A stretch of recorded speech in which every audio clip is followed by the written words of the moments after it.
அமரன் படத்தில் இடம்பெற்ற செல்போன் எண்ணுக்கு 1.1 கோடி ரூபாய் கோரி வழக்கு தொடரப்பட்டிருக்கிறது. அண்மை செய்தியை பார்த்து வருகிறோம். பொறியியல் மாணவர் வாகீசன் தொடர்ந்த வழக்கு சென்னை உயர்நீதிமன்றத்தில் விரைவில் விசாரணைக்கு வருவதாக தெரிவிக்கிறார் செய்தியாளர் ரமேஷ்குமார்.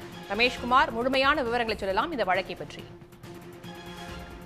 ராஜ்கமல் பிலிம் நிறுவனம் தயாரித்து ராஜ்குமார் பெரியசாமி இயக்குனர் இயக்கிய நடிகர் கார்த்திகேயன் நடிப்பில் தீபாவளி திரைக்கு வந்து அமரன் திரைப்படம் பெரும் வரவேற்பை பெற்றிருந்தது.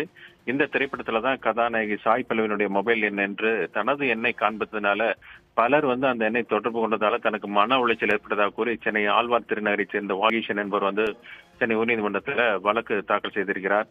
அந்த மனுவில் தமிழ்நாடு, ஆந்திரா உள்ளிட்ட மாநிலங்களில் இருந்தும் வெளிநாடுகளில் இருந்தும் தொடர்ச்சியாக ஆயிரக்கணக்கான அழைப்புகள் வந்ததுனால தன்னால் நிம்மதியாக கூட தூங்க முடியவில்லை என வருத்தம் தெரிவித்திருக்கிறார்.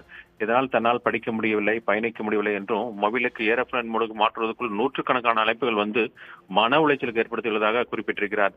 தனக்கு ஏற்பட்ட மன உளைச்சலுக்கு தயாரிப்பாளரும் இயக்குநரும் தான் காரணம் என சொல்ல தேவையில்லை என்றும் இதுகுறித்து அவர்கள் கவனத்துக்கு கொண்டு சென்றும் அந்த தவறை அவர்கள் திருத்தவில்லை என அவர் அந்த மனுவில் குற்றம் சாட்டியிருக்கிறார்.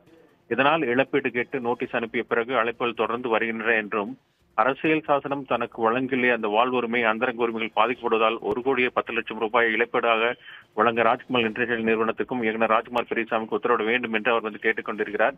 படத்தை OTT தளத்தில் வெளியிட தடை விதிக்க வேண்டும், படத்திற்கு வழங்கிய தணிக்கை சான்றிதழ் ரத்து செய்ய வேண்டும், தனது எண்ணுக்கு அழைப்புகளின் விவரங்களை வழங்க ஏர்டெல் நிறுவனத்துக்கு உத்தரவிட வேண்டும் என்றும் அவர் கேட்டுக்கொண்டிருக்கிறார். இந்த மனு விரைவில் விசாரணைக்கு வர உள்ளது.